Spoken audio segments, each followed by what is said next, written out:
नमोस्तु वासुपूज्याय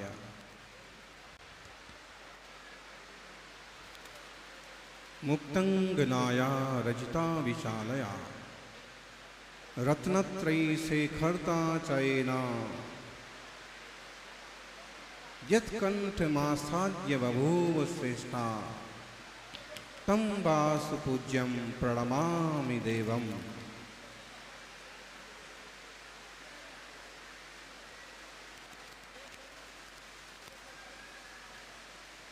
जीवो चरित्र दंसन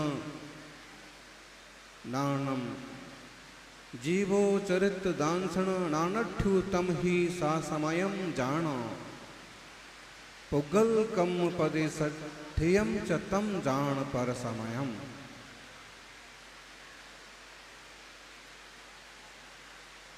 असीम संसारे अनंत जीव राशि थी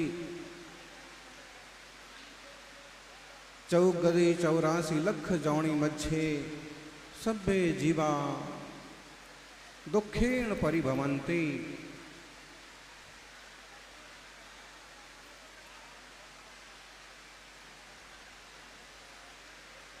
सुखमिच्छन्ति किन्तु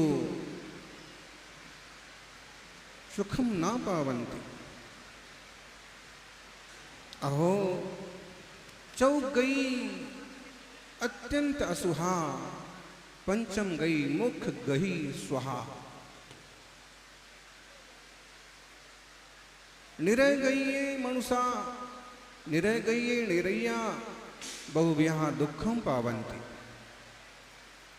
तिरे गई ये तेरी इच्छा माया संजता संति दुख बहुला वसंती। मणु गई ये मनुषा सन्नि पंचेन्द्रिया विवेक संपन्ना यदि सन्ति तथा मुख मग्गम उलंति। इंद्री विषयाकुला सन्ति तो आउला बाउला दुखम पावन्ति। देव गई भी शब्बः दुखम नथी सुखम सहाव सिद्धम नथी सुराणम पि सिद्धमवदेशे। चौ गई 84 लख जौणी मच्छे जीवा भवन्ति किन्नु जिन शासनेन विना दुखम चीय पावन्ति। अहो स समया पर समया जे दंसनाम चरित्ते ठिदा ते सा समया समय सार रूवा। जे मिच्छा नान मिच्छा दंसन मिच्छा चरित्ते ठिदा ते सभ्य जीवा पर समया दुख बहुला।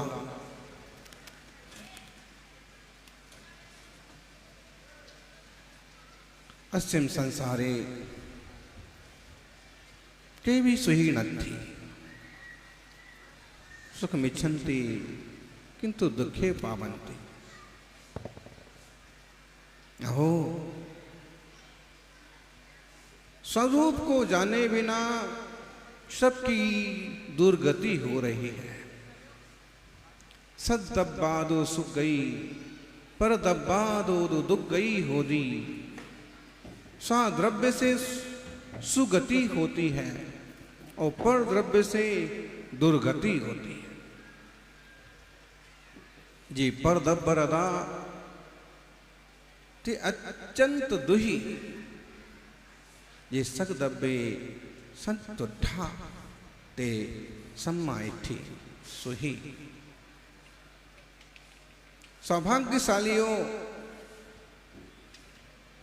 द्वादशांग में जिनवाणी प्रथमम कर्णम चरणम द्रव्यम नहा चतुर अनुयोग रूप जिनवाणी भीतरागी वासु पूज्य भगवान की यह मंगलमय वाणी कहती है, जो दीप पर द्रव्य में रत हैं।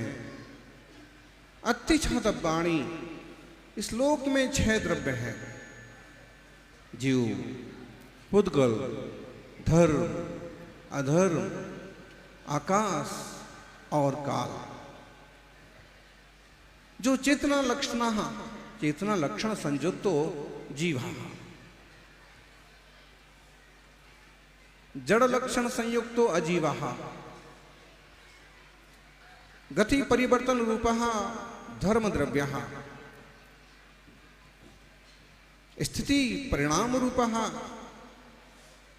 अधर्म द्रव्यः, वर्तना लक्षण संयुक्तो कालः कालो, अवकाशदायको अवकाशदायकः आकाशः। लोक में 6 द्रव्य हैं और जो जानता देखता है वह चैतन्यमय ज्ञान स्वरूप जीव है। जो जो जानते हैं वे सभी जीव हैं। अपने खोटे परिणामों के कारण से कोई एकेंद्रिय आदि पर्याय में ही क्यों ना हो, पेड़ पौधे वनस्पति अग्नि जल वायु पृथ्वी आदि पर्याय में क्यों ना हो, फिर भी वे होनहार भगवान आत्मा चैतन्यमय जीव है। 2 इंद्रिय 3 इंद्रिय 4 इंद्रिय ये सभी जीव हैं। पंचेंद्रियों को तो बहुत लोग जीव मान भी लेते हैं, लेकिन अहो स्थावर और त्रसों की तो कोई खबर भी नहीं लेता, विकलत त्रयों की तो कोई गिनती नहीं करता। जिनेन्द्र देव वासु पूज्य कहते हैं, ये जीव भी सही सही विकास करें तो आत्मा से परमात्मा हो जाएं। जब तक बाह्य पदार्थों की ही रुचि है तब तक वह बहिरात्मा है, बहिरप्पा बहिरंता परश्चेति त्रिधात्मा सर्वदेहिषु।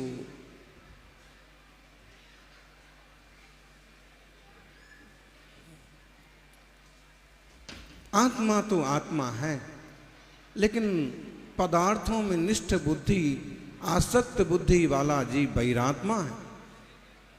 सपर भेद विज्ञान करने वाला अंतरात्मा है और शुद्ध शुद्ध चैतन्य घन निज स्वभाव को उपलब्ध हो गया सो परमात्मा है। अहो जड़ के पीछे जीवन बर्बाद करने वाले भव्यात्माओं, जड़ जड़ है। जितनी चिंता जड़ की करते हो उतनी चिंता देह की कर लो तो तुम्हें कोई सम्यक दृष्टि होने से रोक नहीं सकता।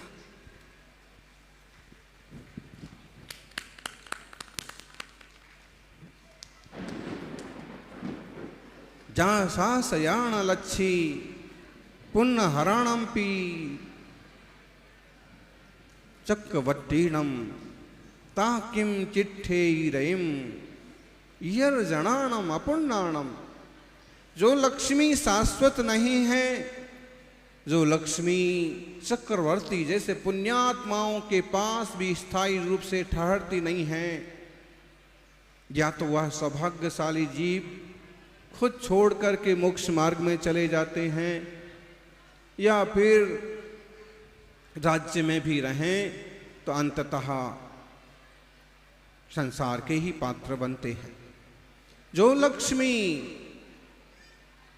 चक्रवर्ती के भी शाश्वत नहीं है, वो और किसी के यहाँ क्या रहेगी। इसलिए लक्ष्मी के दीवाने मत बनो, अंतरंग चैतन्य लक्ष्मी को पहचानो। अहो पुद्गल पुद्गल है, तीन काल में भी जड़ चेतन नहीं होना, चेतन जड़ नहीं होना। और जिसने दोनों का एक करने का सोचा है उसका तो है बस रोना ही रोना, क्योंकि दोनों भिन्न भिन्न द्रव्य। वस्त्र जैसे देह नहीं हो जाते हैं, वैसे देह भी आत्मा नहीं हो जाता है। यानी भिन्न को भिन्न जानो, अभिन्न को अभिन्न जानो, और भिन्न अभिन्न को बराबर जान करके निज चैतन्य भगवान आत्मा को पहचानो। समय सार, जो समय की कीमत करते हैं वो ही समय सार को पाते हैं। समय का मतलब शास्त्र, समय का मतलब जिनवाणी, समय का मतलब काल, समय का मतलब आत्मा, समय का मतलब शुद्ध चैतन्य घन। समय, जिसने समय को जाना उसने सब कुछ जाना, जिसने खुद को जाना उसने खुदा को जाना। बुझा हूँ आत्मा छू, पर पदार्थों थी भिन्न छू, मारा मां जण द्रव्य नो कण पर नथी। एक कण भी चेतन हो जाए जड़ का, ऐसा नहीं होता। धर्म अधर्म आकाश और काल द्रव्य तो भिन्न बैठे हैं, बहुत लोग उन्हें भिन्न बोल भी देते हैं, लेकिन बोलने के बाद भी तत्व निर्णय न होने से आकाश रूप भी अपने को कहते हैं। आकाश का जो काम है वो काम का कर्ता खुद को कहते हैं। धर्म द्रव्य का काम जो है, धर्म द्रव्य के काम को भी अपना कर्तापना दे देते हैं।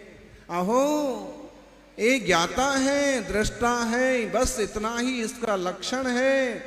लेकिन इस ज्ञाता दृष्टा स्वभाव में अनादिकाल से जो राग द्वेष मोह का प्रवेश हो रहा है, उससे यह खुद ही प्रत्येक द्रव्य का कर्ता बना फिरता है, जबकि यह अपने रोम का भी परिणमन कराने में समर्थ नहीं है। यानी धर्मात्माओं, एक रोम का भी आप परिणमन नहीं करा सकते। उस पुद्गल जड़ द्रव्य का परिणमन उसके हाथ में। बाल पर रंग पोत करके आप क्या समझते हैं? परिणमन रुक गया, उसका परिणमन उस रूप चल रहा है। रंग का परिणमन रंग रूप चलता है, जड़ का परिणमन जड़ रूप चल रहा है, चेतन का परिणमन चेतन रूप चलता है। अरे थोड़ा इन बेंतर देवों को रोको।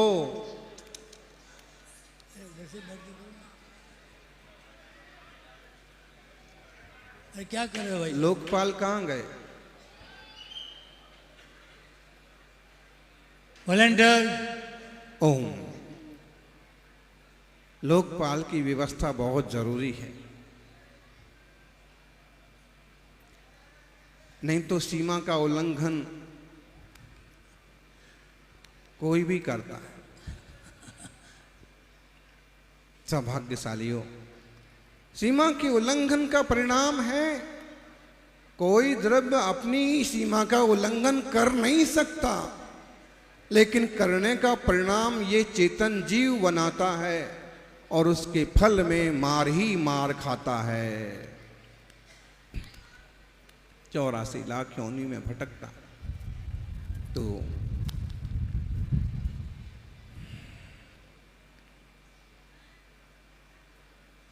आ सकल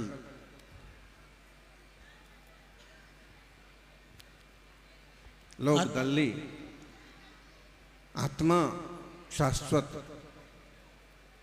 क्षय द्रव्य शाश्वत वस्तु है। प्रत्येक द्रव्य अपने अपने स्वभाव में परिणमन करता है। निमित्त नैमित्त संबंध होते हैं। वस्तु की व्यवस्थाएं स्वाधीन है। जिन शासन वस्तुनिष्ठ विज्ञान वाला धर्म है। जैन धर्म देखा जाए तो अलग से कुछ कहता ही नहीं है, वह तो जो है सो है वाली बात बताता है। हम ऐसा समझें कि समय सार का मतलब हुआ सकल द्रव्यों में सारभूत। समय का मतलब द्रव्य भी होता है। सकल द्रव्यों में सारभूत जो है वह चैतन्य घन। और चैतन्य आत्मा भी तीन प्रकार के हो रहे हैं संसार में। बहिरात्मा, अंतरात्मा, परमात्मा अपनी अपनी योग्यता से हो रहे हैं। लेकिन इसमें जो सारभूत है, स्वभाव रूप दशा है, वह ही ग्राह्य है। तो निज रत्नत्रय रणत्रयम्न बट्टी अपर्णम मुइतु अर्ण दबियम्मी। आत्म स्वभाव को छोड़ करके आत्माला सोडून रत्नत्रय कोठे पण नाही। आत्मा मध्ये रत्नत्रय आहे। आणि जो जीव आत्मा मध्ये तल्लीन होतो तो समय सार स्वरूप होतो। जो जीव पर द्रव्य मध्ये तल्लीन होतो तो मिथ्या दृष्टी संसार मध्ये भ्रमण करतो। जाणा, स्वतःला जाणा, स्वरूपाची ओळख करा। स्वरूपामध्ये आनंद आहे। स्वरूप दल्ली सुख दे, संसार दल्ली किंचित सुख इल्ला।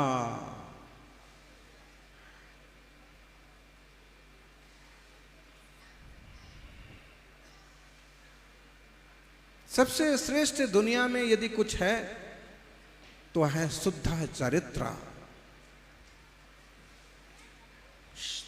धन यदि गया गया नहीं कुछ भी, स्वास्थ्य गया कुछ जाता है। सदाचार यदि गया मनुष्य का, सर्वस्व ही लुट जाता है।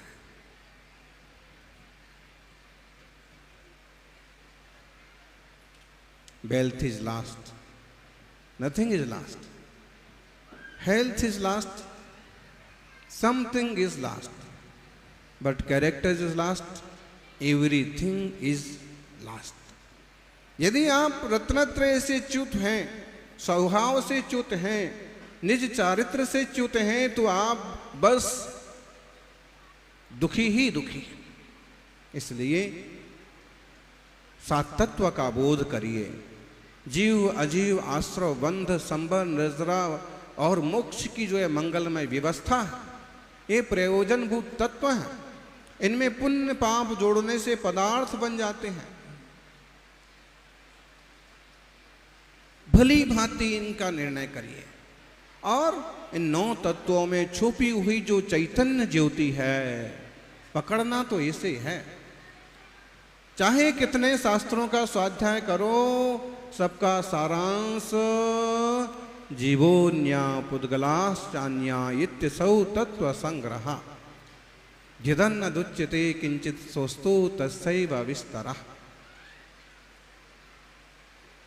6 द्रव्यों में से काल कम कर दो तो पंचास्तिकाय बन जाते हैं। और ये सारी विवक्षा द्रव्य क्षेत्र काल भाव की अपेक्षा से, नए निक्षेपों से वस्तु व्यवस्था को जान करके स्वयं में रमना जमना, यही जीव के लिए लाभदायक है। बाकी सारा संसार घाटे का सौदा है। कोयले की दलाली हो रही है और कोयले की दलाली में काले हाथ होने के अलावा कुछ फायदा नहीं होने वाला। इसलिए जीवादजीवमिति लक्षण तो विभिन्नम ज्ञानी जनोन भवति स्वयमुल्लसंतम अज्ञानिनो निर्वधि प्रविजम्भतेयम मोहस्तु तद्वत् कथम वत्नागतेते। व्यंतरों को रोका तो व्यंतरी ने यहाँ हाजिर हैं, किस किस से बचोगे? आप खुद ही सेफ हो जाओ, उसी में फायदा है। खुद के परिणाम संभालो तो ही भला होगा। जय बोलिए वासु पूज्य भगवान की जय हो। ओम। इन भगवान वासुपूज तीर्थंकर के समोसरण में गणधर पीठ पर विराजमान परम पूज्य चतुर्थ पट्टाचार्य आचार्य गुरुदेव सुनील सागर जी महाराज के चरणों में हम सब कोटिशः नमोस्तु करते हैं और अपनी अपनी शंकाएं, जिनकी जो शंकाएं हों वो सभी आगे आ जाएं और अपने अपने प्रश्न रखें। बोले वासुपूज्य भगवान की। ये भगवान ग्लोबल महासभा द्वारा उदयपुर में प्राकृत भवन का पहला तल बन चुका है और हमारी भावना है कि आचार्य सुनील सागर जी महाराज वहाँ विहार करें। आप प्रकटाचार्य हैं, हम चाहते हैं कि आपका वहाँ आपके सानिध्य में लोकार्पण हो और ये समाज को प्राकृत लोग ज़्यादा से ज़्यादा पढ़े तो आपका आशीर्वाद हमें मिले और आपका विहार उदयपुर तरफ हो। द्रव्य क्षेत्र काल और भाव की अनुकूलता के बिना कार्य सिद्धि नहीं होती है। अनेक कारण मिलने पर कार्य होते हैं, तो द्रव्य क्षेत्र काल की अनुकूलता बनेगी तो आपकी मनसा जरूर पूरी होगी। अभी हमारे शांतिलाल जी सेठ साहब बता रहे, उन्होंने एक सूचना दी है, गुलाबचंद जी कटारिया आ रहे हैं उदयपुर कल, तो हमारी भावना पूरी हो, इसीलिए आपको आशीर्वाद चाहिए। हे भगवान नमोस्तु नमोस्तु नमोस्तु। भगवान मोक्ष प्राप्ति के लिए त्याग तप और धर्म के रास्ते चलना जरूरी है, फिर भी हम मनुष्यों का मतलब संसार के प्रति इतना लगाव क्यों है और हम पूरे दिन पाप में क्यों पड़े रहते हैं? इन सब के पीछे का कारण क्या है? जे त्रिभुवन में जीव अनंत, सुख चाहें दुख तें भयवंत। सुख तो जब चाहते सब हैं और वो ढेरों तरीके अपनाते हैं। एक आदमी व्यापार करना चाहता है, ढेर तरह के व्यापार करता है, इसमें फेल, इसमें फेल, इसमें फेल, इसमें कम कमाई, इसमें अच्छा नहीं लगा, इसमें मन नहीं लगा, और ढेरों व्यापार करता रहता है। किस लिए कर रहा है? व्यापार जम जाए। व्यापार जम जाएगा तो सुखी हो जाएंगे। चोर उचक्के भी अगर बदमाशी बेईमानी करते हैं तो वो भी सुखी होने के लिए ही करते हैं, लेकिन जब तक सच्चा सच्चा रास्ता मालूम नहीं पड़ता है तब तक सारे उपाय बेकार जाते हैं। और सारे बेकार के उपाय करते करते हम ऐसे समझते हैं कि ऐसा क्यों हो रहा है, ऐसा क्यों हो रहा है, क्योंकि जब तक सही जगह पर निशाना न लगेगा तब तक ताले को कितना पीटते रहो खुलने वाला नहीं। ऐसे ही इस जीव का सबसे बड़ा शत्रु है मिथ्यात्व, मोह और अज्ञान। ये जो मोह है ना, ये ठीक ठीक वस्तु को जानने ही नहीं देता। कहने को उसने लिया और 1000-10,000 रुपये दान कर दिए, सबको बताता फिरता है मैंने दान कर दिए। क्या दान कर दिए? कागज के थे, सोने चांदी के थे, इधर से आए इधर चले गए, तुमने अपना क्या दिया? ऐसे ही कहता है कि मैं मंदिर हो आया, मैंने मंदिर बना लिया, लेकिन वास्तव में जब तक उन वस्तुओं की पर द्रव्यता मालूम नहीं पड़ती है, स्व की स्वपना मालूम नहीं पड़ता है, जब तक तत्व निर्णय नहीं होता है तब तक उसको जरा से निमित्त भी आकुल व्याकुल करने में निमित्त हो जाते हैं। और अच्छा माहौल मिलता है तो वैसा बन जाता है, और मोहियों का माहौल मिल जाता है तो वैसा ढल जाता है। ये अपनी भूल से हो रहा है, भूल सुधारिए। ओम।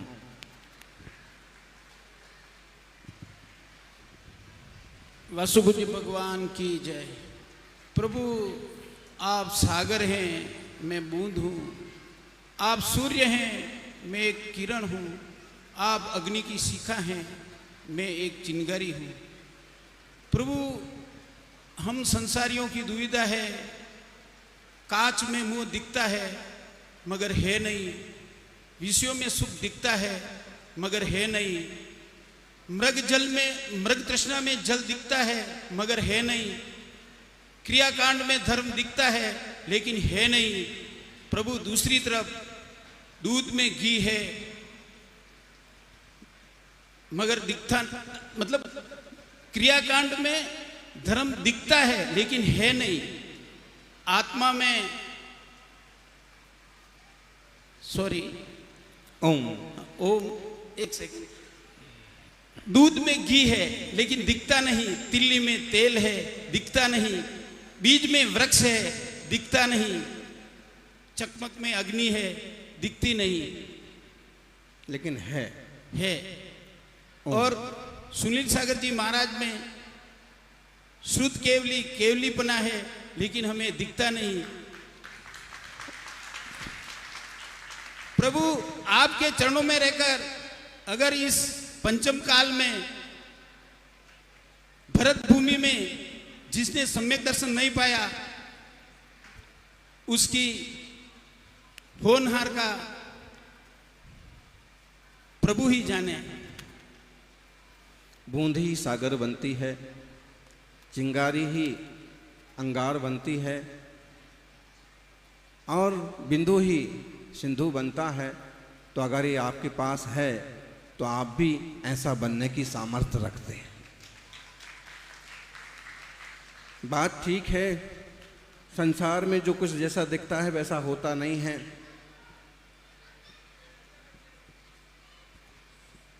मृग को रेगिस्तान में जल दिखता है लेकिन उसका भ्रम निकलता है। आईने में चेहरा दिखता है लेकिन वो सिर्फ परछाई है, दिखता है लेकिन है नहीं। ऐसे ही सिर्फ क्रियाकांड में धर्म दिखता है लेकिन अगर वह सम्यक्त्व से, विवेक से, बोध से नहीं जुड़ा है तो क्रियाकांड में सिर्फ धर्म नहीं है। क्रियाकांड जो विवेक के साथ, जो सम्यक्त के साथ, बोध के साथ जुड़ा है वो कई गुना फल देने वाला भी बन जाता है। तो आम रूप से क्रियाकांड में धर्म दिखता है लेकिन क्रियाकांड में धर्म नहीं है।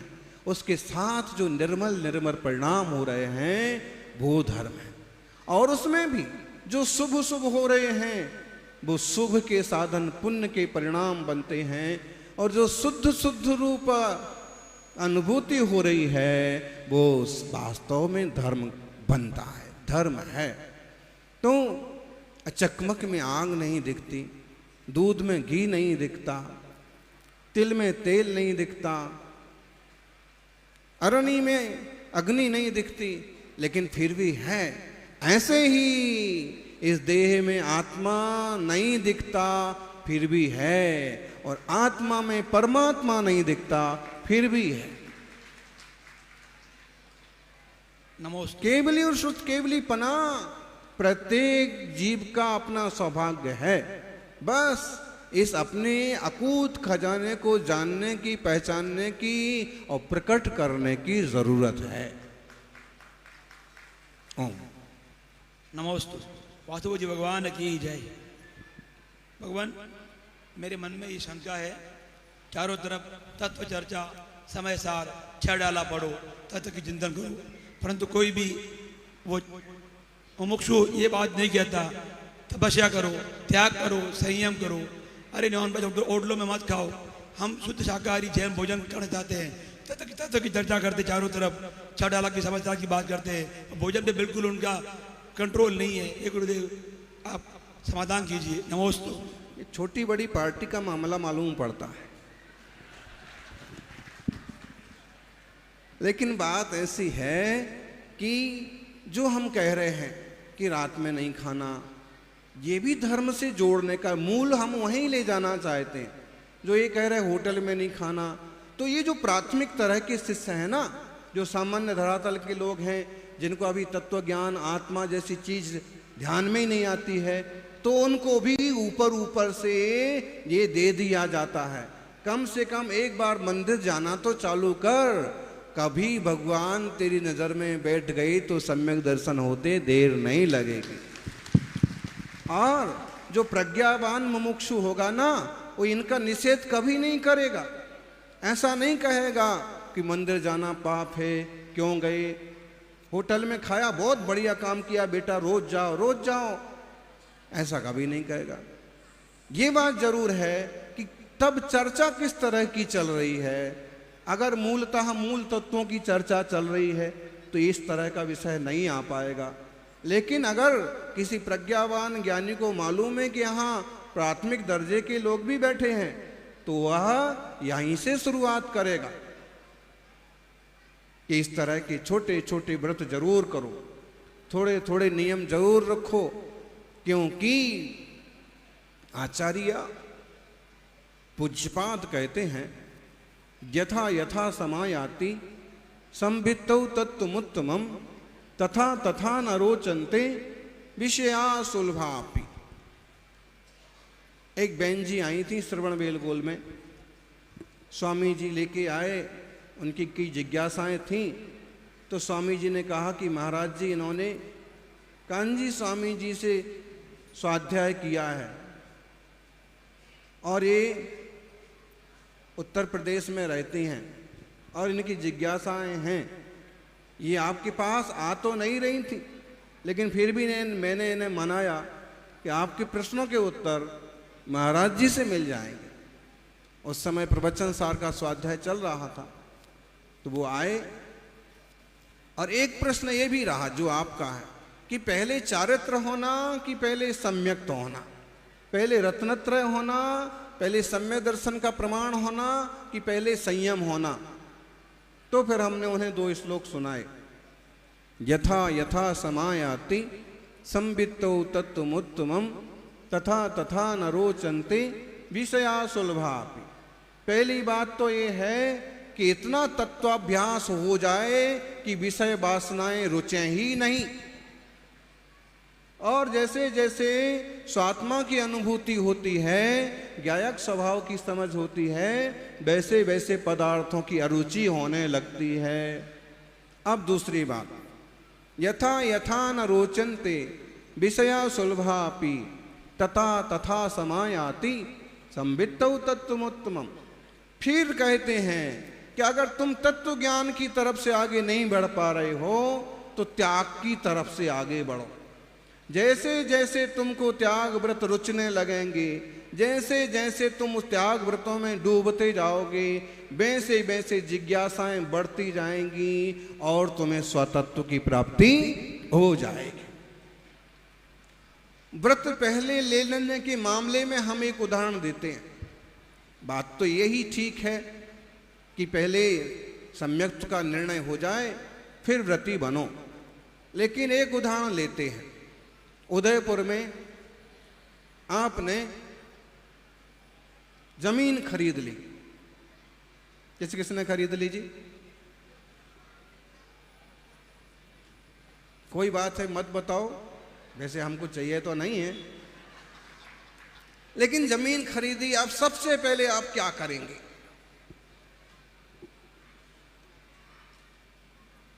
जमीन खरीदने के साथ सबसे पहले क्या करेंगे जी? जमुना लाल जी, शांति लाल जी, अच्छा इनको पता, इसलिए फिर ऐसा इनसे ही पूछो। लेकिन कोई सादा आदमी भी अगर जमीन खरीदे तो कागज पत्रा के साथ सबसे पहले एक काम करेगा कि भाई अपनी तो सिर्फ 50 बाई 50 की जमीन है, यहां तो कई एकड़ पड़ी है, तो बुद्धिमानी इसी में है कि पहले बाउंड्री वाल बना लो। चारित्र का मतलब व्रत, व्रत का मतलब बाउंड्री वाल भी होता। तो सबसे पहले बाउंड्री वाल बना लो, अपने आप को नियम व्रत में बांध लो, ब्रह्मचर्य आदि में बांध लो।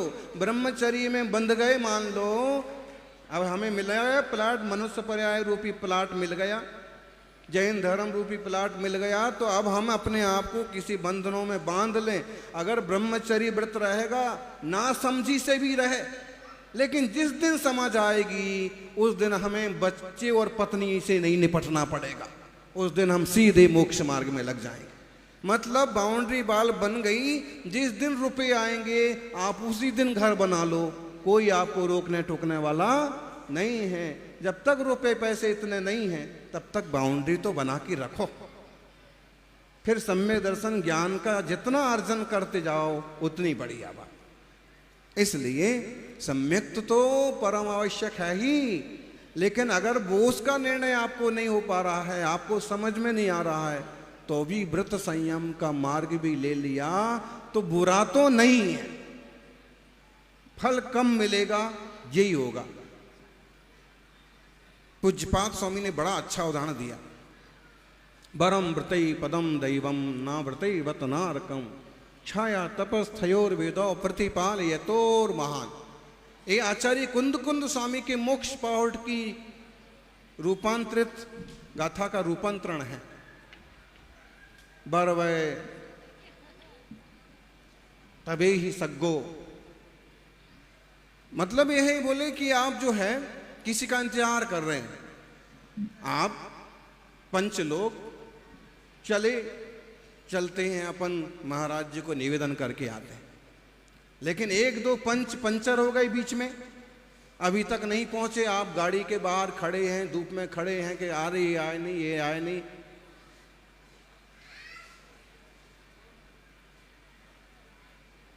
बुद्धिमानी इसमें है कि आप धूप में बाहर मत खड़े रहो।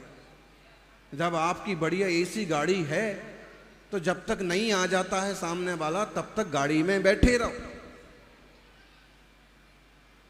बाहर धूप में खड़े रहोगे तो बड़ी आकुलता होगी और नहीं आने वाले को आप मनोमन गाली देने लगेंगे। 10 मिनट नहीं गाली देंगे, 15 मिनट नहीं देंगे, फिर कहेंगे बड़ा होशियार बनता है, इतने बजे का टाइम दिया था, कितने मन में इतने आ जाएंगे। और गाड़ी में बैठ के इंतजार करोगे तो कोई बात नहीं, 5 मिनट लेट सही, कौन अपने को ऊपर। मतलब यह है कि धूप में खड़े रह कर के इंतजार करने की अपेक्षा छाया में बैठ के इंतजार करो।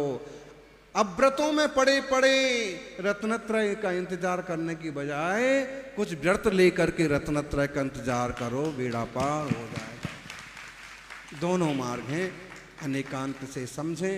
सम्यक तो रत्न है ही, मोक्ष महल की पहली सीढ़ी है, लेकिन कोई कुछ ना सूझे तो कहीं से एक बार शुरुआत तो कर ही लेना।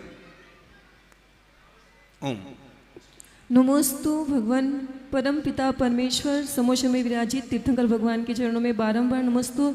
हे भगवान, मेरा प्रश्न यह है कि प्रत्येक व्यक्ति के जीवन जीने की शैली में तीव्र गति से परिवर्तन आ रहा है और हर बच्चा, हर युवक, हर युवती आधुनिकता में जीने को पसंद करता है और माता पिता पेरेंट्स भी ये चाहते हैं कि हमारा बच्चा कुछ बने, कुछ ऊंचे पद पर आसीन हो।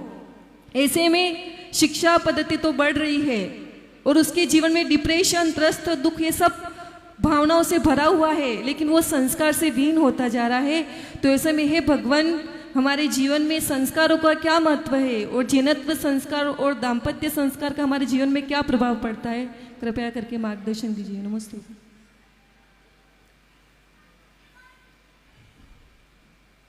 आत्मा की समझ सबसे पहले जरूरी है। जब तक ये निर्णय नहीं होता है कि मैं कौन हूं, कहां से आया हूं और मेरा उद्देश्य क्या है, तब तक जिस ढर्रे पर दुनिया चल रही है चलती रहेगी।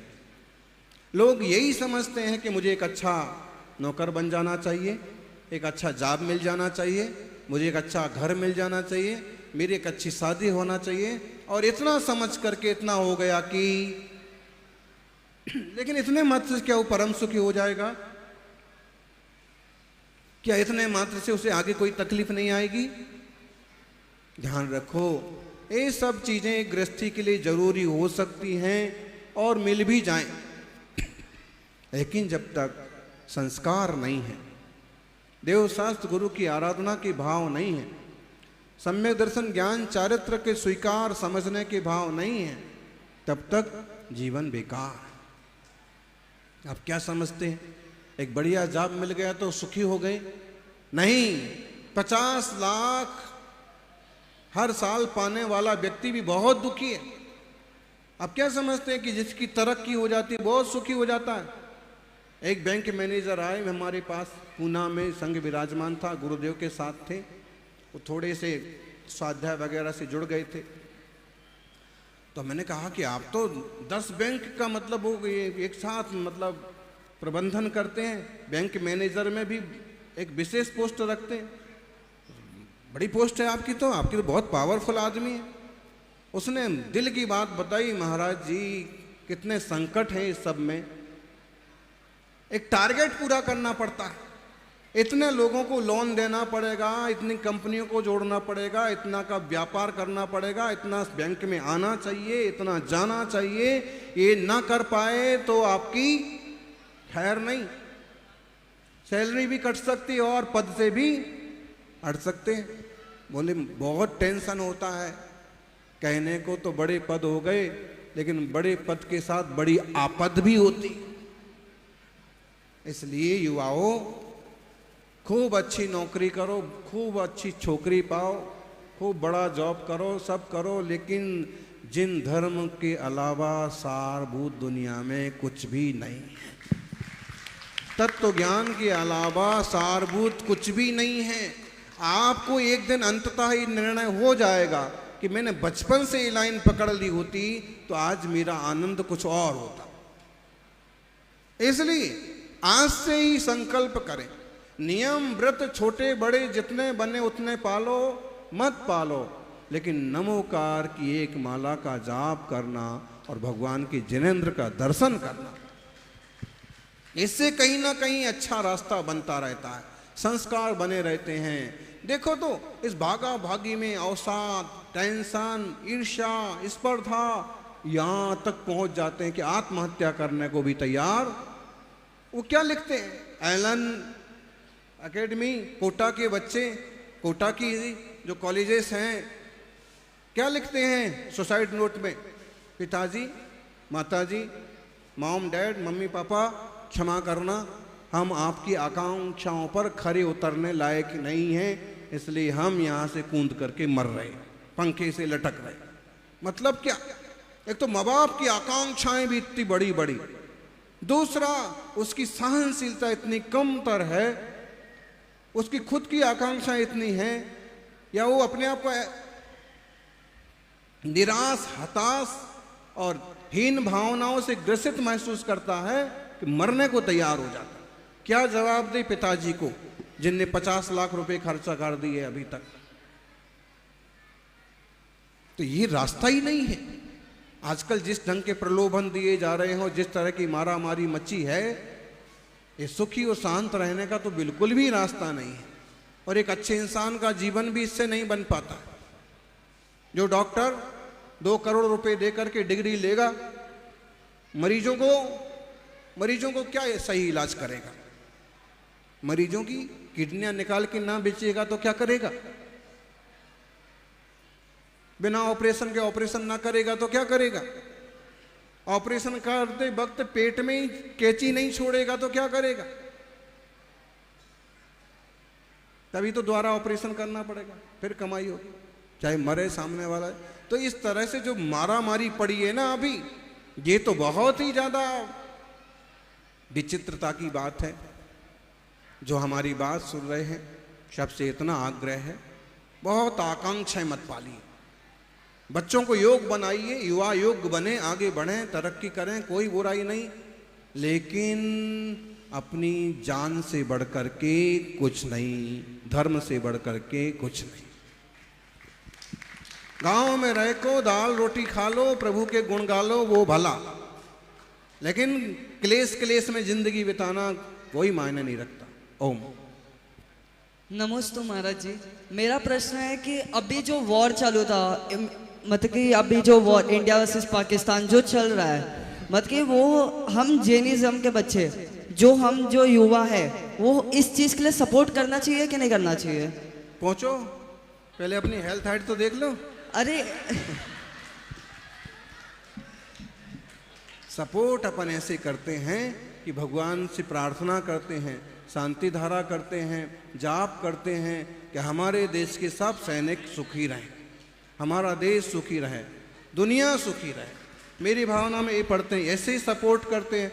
अच्छा, कभी ज़रूरत पड़ेगी तो लोग धन संपत्ति, रुपया पैसा, अनाज वगैरह भेज करके भी सीमावर्ती गांवों का सहयोग करेंगे, करना चाहिए। साथ में हम ये भी प्रार्थना करते हैं कि पाकिस्तान के बेवकूफ़ों को भी थोड़ी बुद्धि भगवान दो कि रोज़ रोज़ मार खाते हैं और फिर भी लड़ने को खड़े हो जाते हैं। बाकी अगर आप में पावर है तो बिल्कुल पहुंचो। ओम। पीछे से आवाज बहुत आ रही है, शांत बने रहें, शांत बने रहें। नमोस्तु भगवान, नमोस्तु आचार्य श्री। मेरा प्रश्न यह है कि जैसे मेरे कई मित्र हैं जो कि नाम से तो जैन और हैं, कई जैन हैं सेना में। उदयपुर के 3-4 छोरे हैं। दक्षिण भारत के कर्नाटक के तरफ से 500 से ज़्यादा जैन देश के लिए समर्पण। अभी जिसका बहुत बड़ा नाम हुआ था अभिनंदन वर्धमान, मूलतः जैन, उसका अभिषेक करते हुए का फोटो भी है। तो जो सच्चा जैन होता है उसमें देशभक्ति नहीं हो ऐसी बात नहीं। चक्रवर्ती भरत भी तो ऋषभदेव की पूजा करते थे लेकिन राज्य की भी तो रक्षा करते थे। तो ग्रस्त है, ग्रस्त को अपने ढंग से चलना पड़ता है, धर्म जानता है, तत्व जानता है, फिर भी माहौल परिस्थितियों के हिसाब से चारित्र मोह बस उसे सब कुछ करना पड़ता। ओम। नमोस्तु भगवान। मेरा प्रश्न है कि मेरे कई मित्र ऐसे हैं भगवान जो कि हैं तो जैन, परंतु जब भी उन्हें मंदिर जाने के लिए पूछें तो उन्हें रुचता नहीं है, और अगर वे जाते भी हैं तो उनका मन वहाँ लगता नहीं है।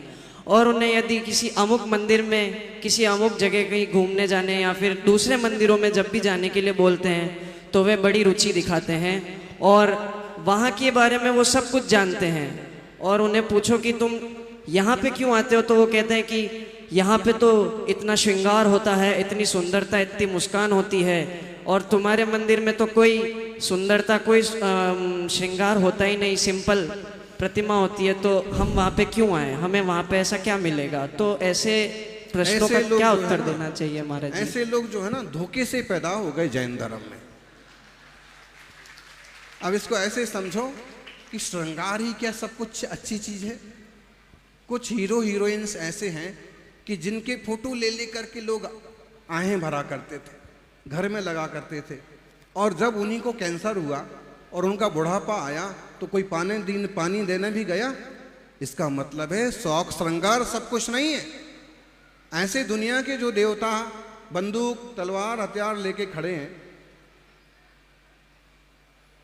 खुद वह सुरक्षा महसूस कर रहे हैं, खुद उन्हें श्रृंगार चाहिए, उन्हें बाल बच्चे पत्नी चाहिए, तो तुम्हारा वो क्या करेंगे। जिसमें इस तरह की चीजें हैं वो खुद संसारी हैं। वो देव तो हो सकते हैं लेकिन देवाधिदेव नहीं है।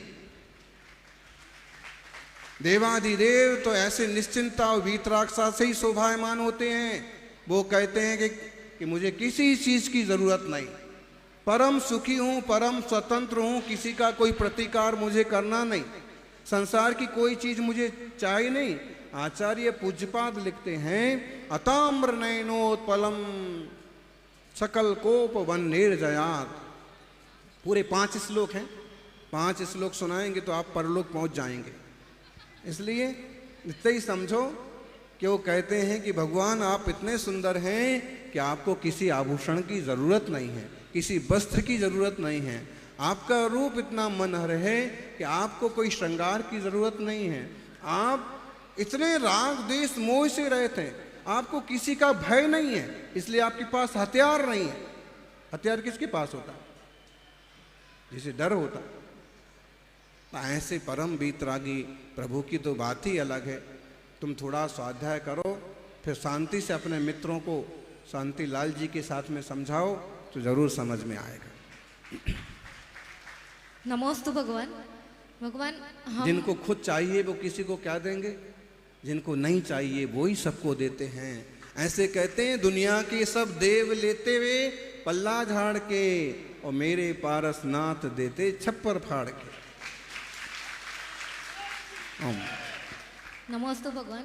भगवान, हमारी देवशास्त्र गुरु के प्रति सच्ची श्रद्धा है और मिथ्या धर्म के प्रति कोई श्रद्धा नहीं है, तो क्या हम इसी से सम्यक दृष्टि कहलाएंगे? और सम्यक दर्शन के 8 अंगों में हमसे दोष तो लगते रहते हैं, तो क्या इससे हमारा सम्यक दर्शन छूटता है? नमोस्तु भगवान। बहुत बड़ी बात है। श्रद्धाना परमात्मा माप्तागम तपोव्रताम त्रिमूढ़ा पौढ़मस्तांगम सम्यक दर्शन मस्मया। परमार्थ भूत देवशास्त्र गुरु के प्रति जो श्रद्धा है, 3 मूर्ता 6 आयतन और 8 दोषों से रहित, 8 अंगों से सहित, यही कार्यकारी है। लेकिन इसके साथ ये तो सिर्फ चरणानुयोग की परिभाषा हुई।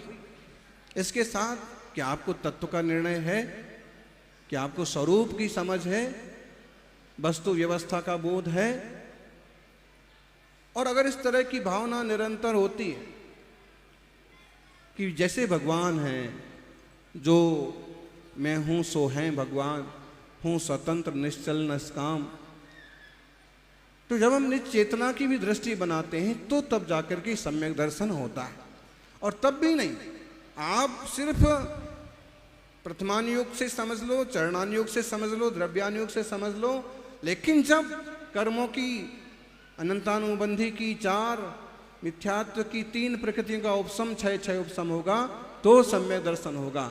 लेकिन फिर भी स्वाध्याय के बल पर अपने को अभ्यास करते रहना चाहिए। आप भी थोड़े सही दिशा में हैं। ओम। हे भगवान, नमोस्तु नमोस्तु। सम्यक दृष्टि जीव किसे कहते हैं और पहली सीढ़ी कैसे पार करें? सम्यक दर्शन जिसे है वो सम्यक दृष्टि कहलाता है। और सम्यक का मतलब होता है सच्ची, बढ़िया, सही, राइट फैथ। तो जिसकी राइट श्रद्धा, दृष्टि सही है। कई लोग ऐसे होते हैं कि उन्हें पीलिया होने से सब कुछ पीला पीला दिखता है, और मेले में जाते हैं, बच्चा हरा चश्मा खरीदता है तो उसे सब कुछ हरा हरा दिखता है। रोटी भी देखता है तो हरी दिखती है। तय है कि दृष्टि, श्रद्धा तो श्रद्धा है, लेकिन जब तक मिथ्यात्व के कांच लगे हैं, विपरीत भाव के कांच लगे हैं, तब तक उल्टा ही उल्टा समझ में आता है। तो जिसकी श्रद्धा सही हो गई है, क्रिया क्रिया है, भाव भाव है, शुभ शुभ है, अशुभ अशुभ है, शुद्ध शुद्ध है, और चेतना चेतना है, जड़ जड़ है, जो है सो है। जिसकी दृष्टि में साफ साफ विजन क्लियर हो गया, वो सम्यक दृष्टि है। ओम। और ज्यादा समझना हो तो अपने आगे वाली से समझ लेना। हे भगवान, नमोस्तु। मेरा प्रश्न यह है कि सब तीर्थंकर भगवान की माँ ने 16 सपने देखे थे क्या? हाँ, सब भगवान की माँ ने 16 सपने देखे थे, और 16 कारण भावनाएं भाई थी सब तीर्थंकरों ने। तो ऐसे लगता है कि वो 16 कारण भावनाएं भी भाते हैं, और एक 16 अंक का योग ऐसा बनता है कि माँ 16 सपने भी देखती है। श्वेतांबरों में 14 सपने देखना बताया जाता है। ओम। अच्छे अच्छे सपने देखो, क्योंकि सपने साकार होते हैं। आप जल्दी जल्दी करिए, देखिए। हे भगवान, नमोस्तु नमोस्तु नमोस्तु। और किसी की भावना हो तो आगे आइए, अपने पास 10 मिनट का समय है अभी। हे भगवान, नमोस्तु नमोस्तु नमोस्तु। अंधेरी मुंबई में 2013 में आचार्य सुनील सागर जी द्वारा हमारे मंदिर की प्रतिष्ठा हुई। उसके बाद में बहुत अंधेरी में उजाला हो गया, लेकिन सभी ट्रस्टियों और मैं महामंत्री होने के नाते ये जिज्ञासा रखता हूँ कि वहाँ शिखरबंद मंदिर कब बनेगा? जब सबका लोभ और कम हो जाएगा, लालच घट जाएगा, दान की भावना बढ़ जाएगी, शिखरबंद मंदिर। हाँ जी, नीचे से भी किसी की जिज्ञासा हो तो। हाँ जी। नमस्ते प्रभु, नमस्ते प्रभु, नमस्ते।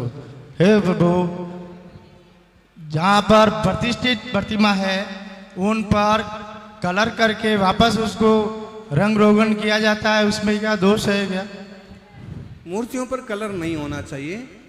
ये जरूर है कि वज्रलेप वगैरह जरूर किए जाते हैं, उसके बाद उनकी पूरी विधि से शुद्धि होना चाहिए। ओम। कहीं कहीं और एक बात है, दक्षिण भारत में मूढ़बिद्री में एक तरह से कलर वगैरह से बनाई गई प्रतिमाएं हैं, लेकिन अपने जमाने में अलग ढंग से बनाई गई होंगी। ओम। मुझसे एक प्रश्न है। वन क्वेश्चन वन पर्सन, एक आदमी एक पद। हाँ। नमस्तु भगवान, नमस्ते। त्रिनवाद नमस्तु नमस्तु नमस्तु। भगवान, मेरा ये प्रश्न है कि मैं पुरुषार्थ जरूर करता हूँ, पुण्य का संचय होता है, लेकिन सामने मेरे को मिथ्या ही दिखता है, इसका मेरे को समाधान बताएं। कभी कभी ऐसा तीव्र उदय होता है कि संभालते संभालते भी परिणाम नहीं संभल पाते हैं, फिर भी सुद्रव्य सुक्षेत्र सुकाल भाव में रहें, नमोकार का आश्रय लें, स्वरूप का चिंतन करें, तो जरूर कर्मों का उपशमन होगा और आत्मा का विकास होगा, रास्ते सुख शांति के खुलेंगे। ओम। नमस्ते गुरुदेव। जैन धर्म में पानी छानकर पीना चाहिए, बहुत ही विवेचन और सतर्कता रखते हैं ताकि सूक्ष्म जीवों का घात नहीं हो। लेकिन गुरुदेव, सूक्ष्म जीवों का घात तो तालियां बजाने से, एलईडी टीवी चालू रखने से या गाड़ियां चलाने से भी होता है, लाइट जलाने से भी होता है। इसके ऊपर सतर्कता और विवेचन क्यों नहीं दिया था? तो एलईडी भी छान के देखने का, गाड़ी भी छान करके चलाने का, अरे जो चीज जैसी होती है उसको वैसे करने का। पानी छान के पीना ताकि जीवों की भी रक्षा हो और अपने स्वास्थ्य की रक्षा हो। इतने सारे आरओ क्यों लगाए जा रहे हैं, क्यों खरीदे जा रहे हैं? क्योंकि पानी में कीटाणु संभव हैं, तो हम जीव मान करके उनकी रक्षा के साथ उन्हें वापस पानी में भी पधारते। आज सही कह रहे, लाइट भी कम से कम यूज करना चाहिए, एलईडी जितने कम से कम यूज कर सकें। कितने बार मंच पर एक बार हमको नहीं बोलना चाहिए, फिर भी यहाँ तो खैर देवताओं ने ही एसी लगा रखे हैं, बाकी बलि में हमने एक दो बार कहा कि बिना मतलब की मशीनें मत चलाओ, बिना मतलब की लाइटें मत जलाओ, क्योंकि ये भी एक तरह के दोष हैं। थाली में उतना ही लो थाली में ना जाए जो नाली में। तो ये तो अपने विवेक की बात है। ओम। पेट्रोल गाड़ी मत चलाओ, हम कहाँ बोलो कितनी दूर से पैदल चल चल के आ गए, और तुमको केवल जावत से यहाँ आना है तो भी गाड़ी, और कुछ लोग तो आधा किलोमीटर से मंदिर आते हैं तो भी गाड़ी लाड़ी साथ में, गाड़ी लाड़ी। हाँ, महिला। और तो कम से कम डीजल पेट्रोल का उपयोग करो, ताकि विदेशों पर हमारी आश्रितता कम हो। जय बोलो गुरुदेव मुनिराज महाराज की, जय बोलो सुनील सागर जी महाराज की, जय बोलो सन्मति सागर जी महाराज की जय। गुरुदेव, मैं एक प्रश्न पूछना चाहती हूँ। हमारे गांव में मंदिर नहीं है, मैं महावीर चैनल पे पक्षाल देखती हूँ और पूजा घर पे कुछ भी नियम लेके खाना खाती हूँ, तो वो अच्छा रहता है, मंदिर जाने से अच्छा रहता है? मंदिर हो तो मंदिर जाने से अच्छा रहता है, ना हो तो ऐसा करने से भी अच्छा रहता है। नमस्ते स्वामी जी। नमोस्तु नमोस्तु नमोस्तु। हमारे भगवान आचार्य सुनील सागर जी गुरुदेव ने बहुत ही कष्ट करके एक दिन के लिए गिंगला पधार कर 21 दिन रह करके और हमारी वेदी की प्रतिष्ठा करके विराजमान किया। इसके लिए हम सभी आभार हैं। कहीं कहीं किसी ने कुछ अनर्गल बातें कर चला दी कि वेदी को तोड़ के बनाया है। गुरुदेव, ऐसा कुछ नहीं, वेदी थोड़ी सी छोटी बन गई थी, उसको पुनः सही किया गया है। और हमारे गांव के प्रतिष्ठाचार्य पंडित जी महावीर जी महान विद्वान है, उनका मार्गदर्शन में यही सब कुछ हुआ है। तो हम गिंगला वासी को आचार्य सुनील सागर जी का कब पदार्पण गिंगला में हमको आहारचर्या वगैरह करने का मौका मिलेगा। और गुरुदेव, मेरे मन में सबसे बड़ा प्रश्न ये चलता है कि देव शास्त्र और गुरु की भक्ति तो करना ही चाहिए, परंतु मैं वर्तमान में मुझे अधिकतर ये देखने को मिलता है कि सुबह सुबह धोती दुपट्टा उजले झक पहन करके देव शास्त्र गुरु का पूजा करने जाते हैं। उन्हीं लोगों में क्रोध, मान, माया और लोभ अधिक क्यों दिखाई देता है? नमोस्तु गुरुदेव। ये कौन सी पार्टी के हैं ये? अब देखो, जो लोग मंदिर जा रहे हैं झक सफेद पहन के, उनमें आपको दिखता है, क्योंकि झक सफेद पर इतना सा भी अगर काला तिनका गिर जाए तो दिखता है। जो पूरा ही काला है उसका कोई पता नहीं पड़ता। इसलिए शुरुआत तो करो, परिणाम धीरे धीरे बदलेंगे। नमोस्तु गुरुदेव, नमोस्तु। सब आपके ध्यान में है, बार बार निवेदन किया, और आपके ने जो धर्म देशना दी, सदैव धर्म देशना में आपने यही कहा, कोशिश करने वालों की हार नहीं होती। आपका प्रवचन सदैव सुना कि पुण्य बढ़ाते जाओ, सदैव सब कुछ मिलेगा। जैन समाज में जन्म नहीं लेने पर भी मुझे पूज्य नबी से एक विधान सब में शिखर वंदना, पुण्यों को हार, सब कुछ मिल गया। तपस्वी सम्राट का गुरु मंदिर भी बन गया, विद्यालय भी बन गया।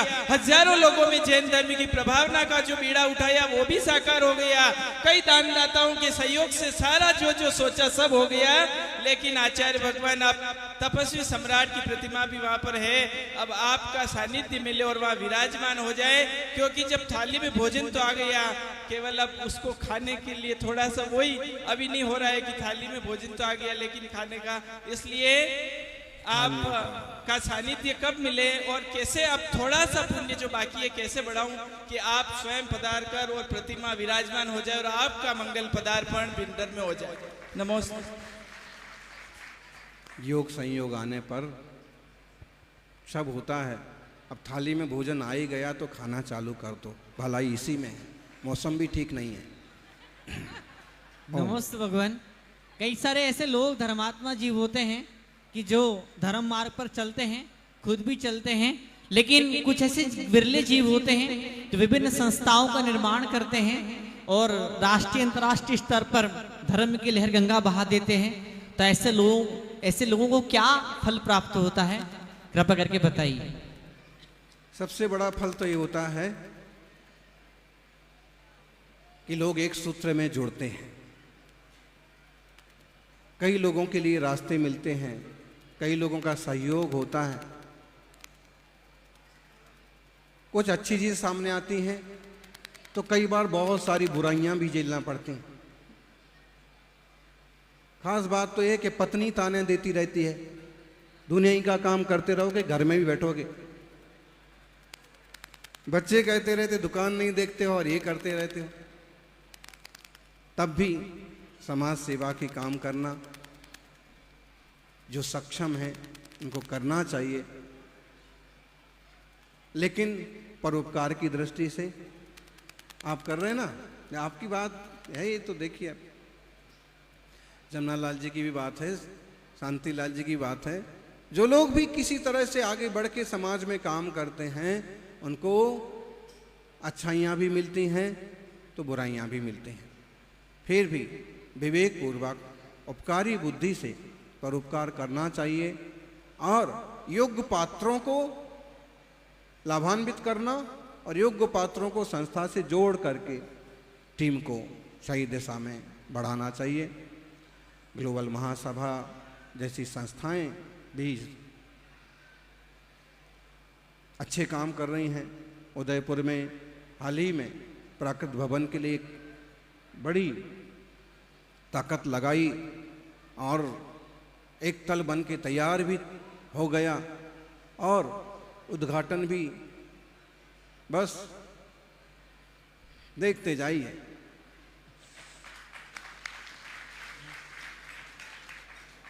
ओम।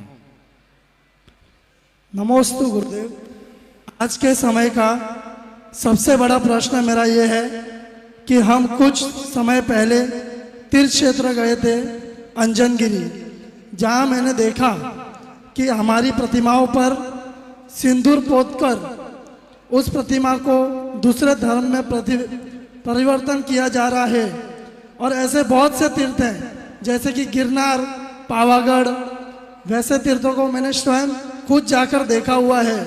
तो आज के टाइम में हम युवाओं को और समाज को इसके लिए क्या करना चाहिए? बहुत तीर्थों पर यही हाल है, जिसमें अंजनगिरी का उदाहरण आपने बताया, खंडगिरी, उदयगिरी का भी इसी तरह का है। बंगाल में भी 2-3 ऐसे ही तीर्थ हैं।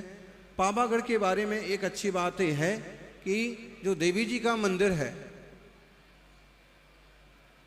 वो अपनी जगह है। बाकी जो 7 दिगंबर जैन मंदिर हैं आज भी बहुत अच्छे से या बहुत अंशों में सुरक्षित हैं, लेकिन अगर सावधानी न बरती गई तो निकट भविष्य में समस्याएं खड़ी हो जाएंगी। तो जहाँ जहाँ असुरक्षा की संभावना है उन तीर्थों मंदिरों पर विशेष रूप से लोगों को योजना बना कर के काम करना चाहिए।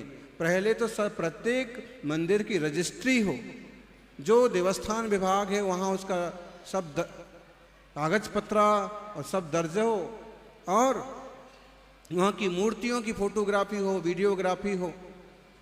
जो जो रख रखाव के तरीके हैं वो अपनाना चाहिए।